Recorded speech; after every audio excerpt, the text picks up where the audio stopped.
Democrats appear to be on the fence about when President Obama should act on immigration. Some who once urged the president to get something done before the midterms now say the timing is totally up to him. Are vulnerable Democrats worried about the consequences of executive action? Michael Warren is a staff writer for the Weekly Standard. Ed O'Keefe, congressional reporter for the Washington Post. Good to see both of you. I wonder, Michael, if we could start with you. Do you think that some of these Democrats, Senate Democrats like Mark Pryor in Arkansas, Mr. Udall in Colorado, are they getting worried that there's been overreach inside the White House that might be resonating with voters in the midterms who might want to throw some Democrats out? Yeah, they might be. I mean, it was one thing when it was several months ago. There wasn't this crisis at the border, and people weren't necessarily always thinking about immigration.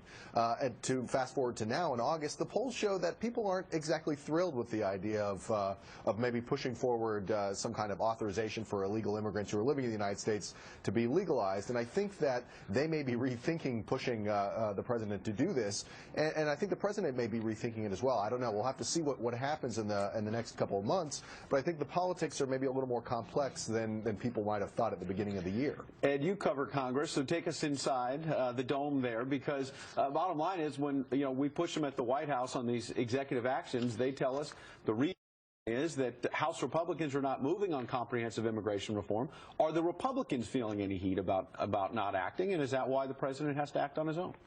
Well, that's why you saw House Republicans delay the start of their recess 2 weeks ago, because there were enough Republicans telling John Boehner and other top leaders that we have to at least appear to be doing something before we go home, lest we face a lot of pressure during town hall meetings. That's why you saw House Republicans pass 2 quick border bills on that Friday night before leaving, and why now they can go home and say, well, we tried to do something, this is what we'd like to do. Clearly Senate Democrats aren't interested in it, neither is the White House, but if we could all, gosh, just find a way to come together and compromise, the president wouldn't have to do this. And yet the clock ran out. It's been very difficult for the House especially to take up this issue. Certainly the Senate has done it. They're willing to do it again.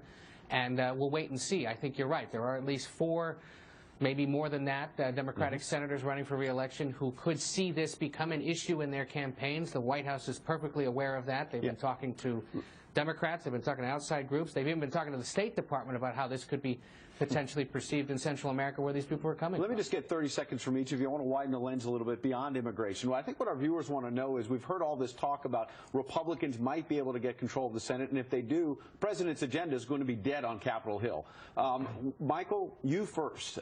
These key races, are they breaking the Republicans' way or not?